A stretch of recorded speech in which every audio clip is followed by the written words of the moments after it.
Welcome to our channel. Today we how to subscribe to Rippling HRIS services, complete guide step by step clearly. Locate the Get Started or Sign Up button on the home page. Click on the button to initiate the subscription process. You will be directed to a registration page. Fill out the required fields with your information, including your name and email address.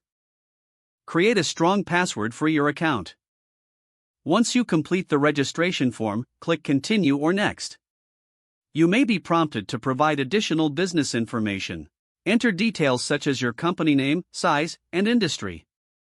After submitting your business information, review the subscription plans offered. Choose the HRIS services package that best fits your company's needs. If you have any questions about the plans, reach out to the support team via the website's chat or contact form. After selecting a package, click on the Select Plan or Proceed button. You will then be asked to enter your payment information.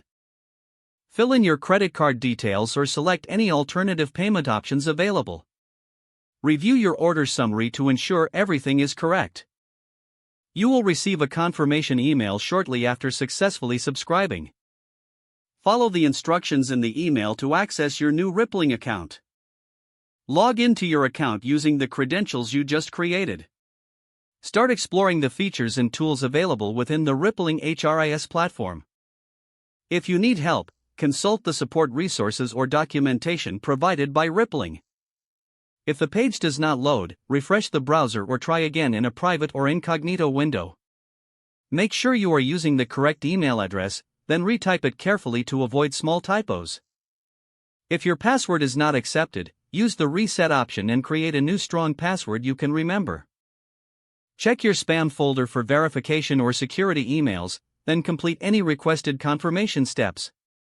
Enable two-factor authentication if available to improve account security and reduce unauthorized access risk.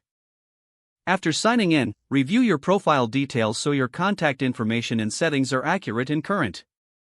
If you see an error message, note it down and try again after restarting your device and internet connection. Log out when you finish, especially on shared devices, to keep your account and payment information secure. If the page does not load, refresh the browser or try again in a private or incognito window. Don't forget to like this video and subscribe to our channel for more step-by-step tech guides.